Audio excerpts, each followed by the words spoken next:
Alors salut, je vais faire la présentation des règles de base du jeu pareil pas pareil. Alors tu as reçu dans ton enveloppe 7 feuilles.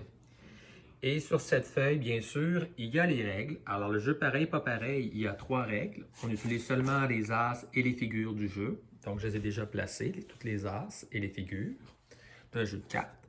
Dans une même rangée, une rangée, je te rappelle que c'est comme ça. Ça, c'est une rangée.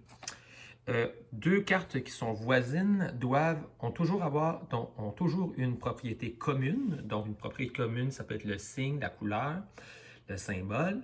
Et dans une colonne, je te rappelle qu'une colonne, c'est ça.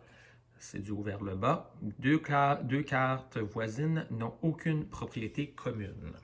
Alors voilà, moi je l'ai écrit comme ça sur mes petits papiers. Alors, je vais faire le premier numéro. Alors, des erreurs ont été commises dans l'exemple numéro 1 que voici.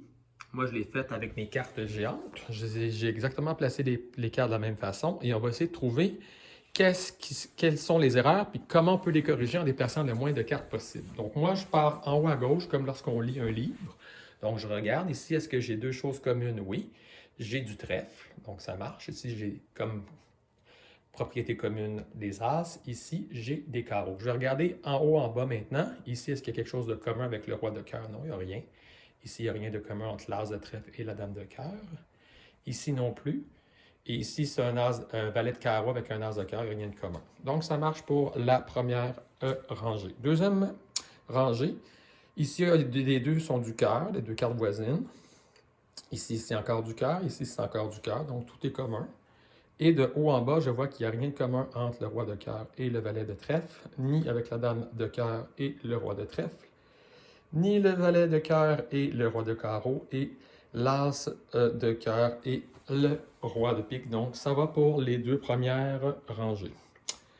Prochaine rangée, troisième ici, trèfle, roi et roi, c'est commun. Je regarde en haut et en bas. Ah, j'avais oublié, oui, en fait, j'avais déjà regardé comme ça. Donc, je vais regarder en bas. Donc, ici, il n'y a rien de commun. Dame et carreau, valet, trèfle, il n'y a rien de commun. Roi de trèfle, as de pique, il n'y a rien de commun. Roi de carreau et le valet de pique, il n'y a rien de commun. Roi de pique et... Ah, ici, il y a un problème. Alors, j'ai un problème là. Je vais regarder sur ma dernière rangée. Ici, j'ai aussi un problème. Il n'y a rien de commun ici. Ici aussi. Ben oui, ici, il y a du pique. Et ici, ça ne fonctionne pas. Est-ce que je pourrais régler mon problème en simplement en inversant mes deux cartes? Probablement que c'est la façon la plus simple de régler mon problème, sauf que tu vas remarquer qu'en faisant ça, oui, j'ai du pic et j'ai rien en commun en haut en bas. Sauf qu'ici, j'ai rien en commun, mais j'ai aussi rien en commun à gauche et à droite. Alors, il faudrait que je trouve une autre façon de régler mon problème. Alors, moi, je pense que ma solution serait de déplacer mes cartes comme ceci. Et là, j'aurais une solution qui fonctionne, puisque j'aurais en commun deux dames. Ici, j'aurais en commun le symbole de pique, ici aussi.